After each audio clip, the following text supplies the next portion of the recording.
375 in Antigua proved what a talent he was. But beneath that grace and beauty of his batting lay a mental ability, the concentration required for such big scores. Great players like that, they don't just accumulate runs, they go and destroy. And Brian could do that. Oh, you didn't like to watch him when you're in a team because you know he's taking the game away from you. But actually, you just love watching him bat. I just love watching him bat. We were talking about, he said, the thing is, you have a good day, you're going to have a great day. If you get 100, get 200. If you get 200, get 300. Because you have so many bad days. So when he got in, you just didn't get him out. He could do that all day. He could do it for a week. It doesn't matter what's going on around him. I think that is his strength.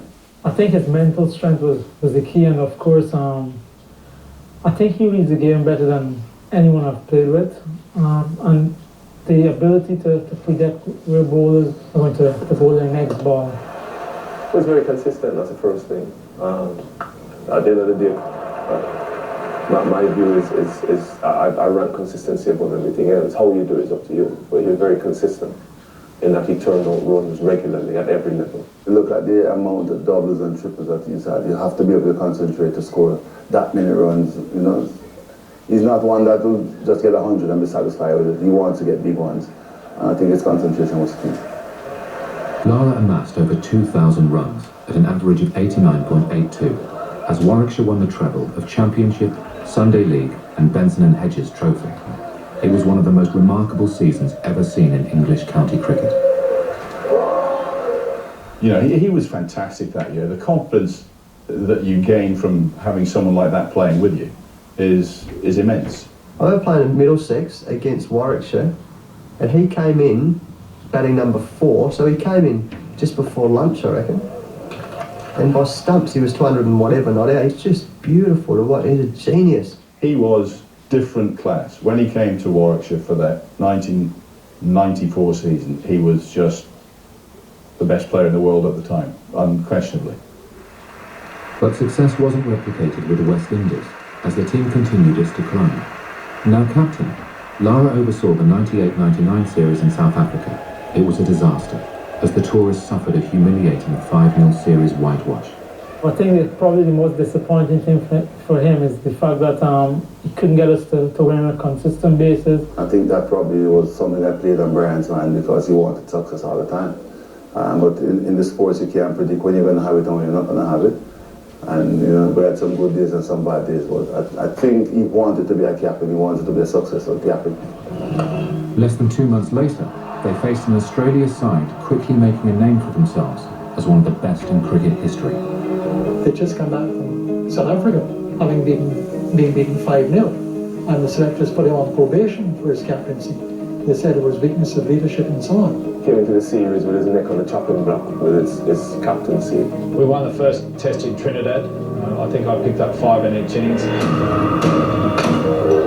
think we bowled them out for 15, not many in the second innings. We won so easily, it was almost like, oh, here we go again.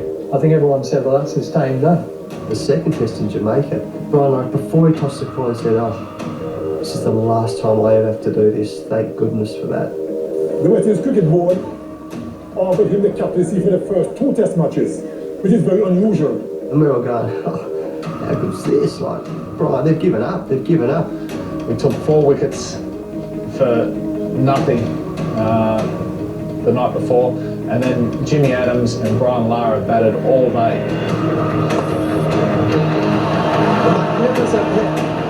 It was unbelievable, and then we lost the test match. This isn't going to script. And there he goes again, that's it all. Then we went off to Barbados, which was an incredible game. This was the 3rd test, and frankly, West Indies were going to lose. They were 108 for 5, chasing 300. It wasn't going to happen. I can't remember how many runs we had to get, but no one thought we had a chance. Long hop, and he's put that on the ground. Beautiful shot. Glorious shot again from Lara. Brian had an uncanny knack of finding gaps in the field. I mean, at the end of the day, that's what batting's all about. You hit the ball where there's no field. The last man in was Courtney Walsh, who was one of the worst batsmen in the history of Test cricket, 40-odd ducks to his name. Lara was doing it all by himself. And all I went out and said to him is that I'm not going to be the person getting out of this, so unless you get out, there's no way we can lose this test match. And he looked at me and chuckled. I sat there with the pads on everything because I was so nervous.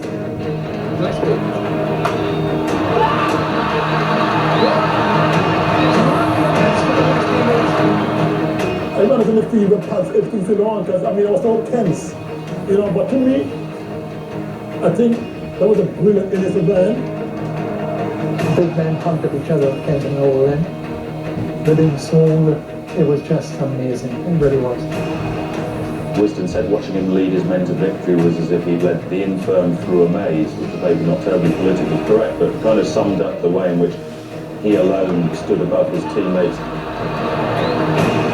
And sometimes you just have to take your hat off and say well done to the opposition, and Brian just played wonderfully well. They were also with 2-1 down. It was unbelievable. It just is not going to plan. We went off to Antigua. I think Brian scored 100 in the first innings.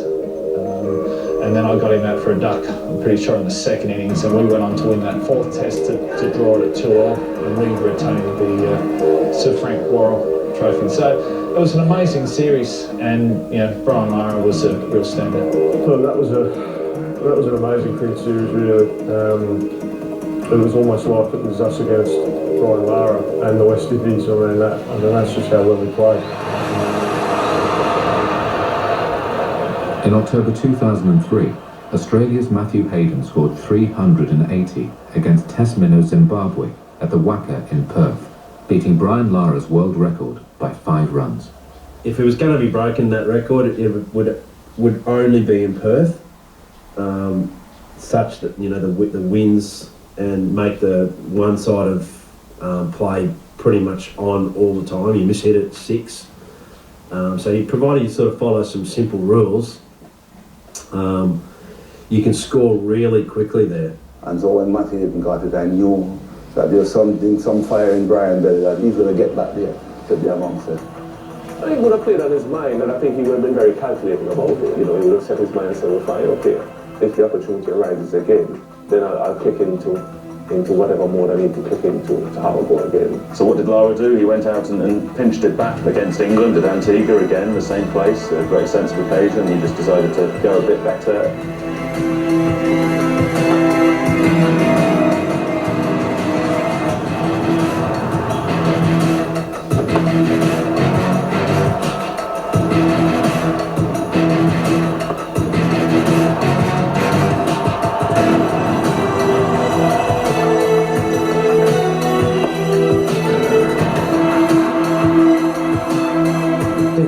Focus and his mental strength, the way he was kind of gearing himself up for that test match, you could sense something that was very special. There'd be days where he'd turn up and just say, I'm not that interested today, but that day 400 I was at short leg, and he just looked at me when he got to about 100, and he looked at me as if to say, I might go after my record here today. He knew that it was such a flat pitch that he was interested in getting that record.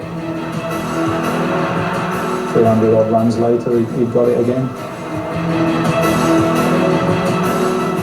Records, I think they're made to be broken. That's my perception of it.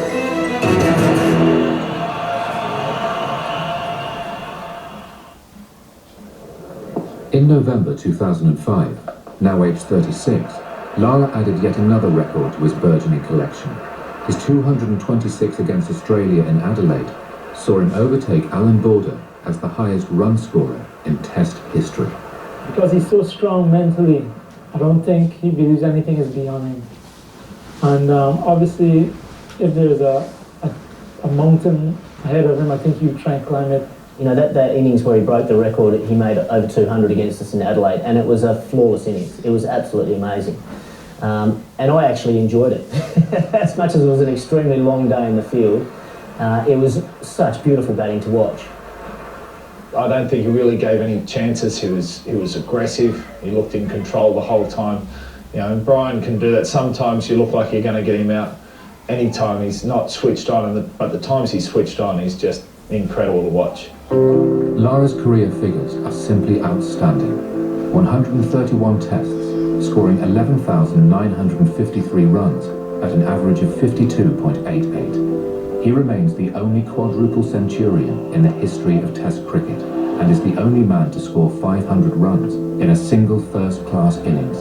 Holder of several world records, the star of an increasingly average side, who often drove them to success through his own desire and will to win. Not just one of the finest batsmen, but one of the most aesthetically pleasing to ever grace the game.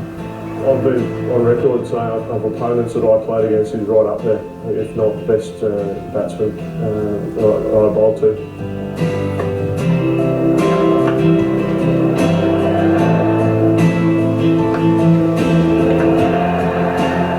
Brian just had that specialness bordering on destructiveness and failure. He walked that thin line and he always managed to come out on the side of genius.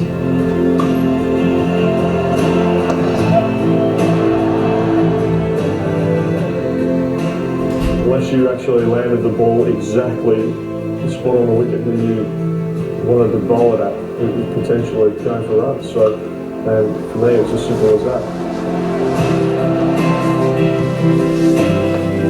He, I think, was the best player in our era.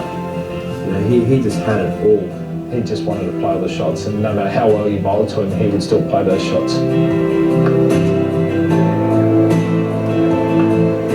No chink against pace bowling. He was completely dominating against spin bowling. He had a 360 game. He was just going to rip you apart. In terms of pure aesthetics and a guy that you wanted to watch at the crease, I don't think there's been a more attractive player in my era than Brian Lara.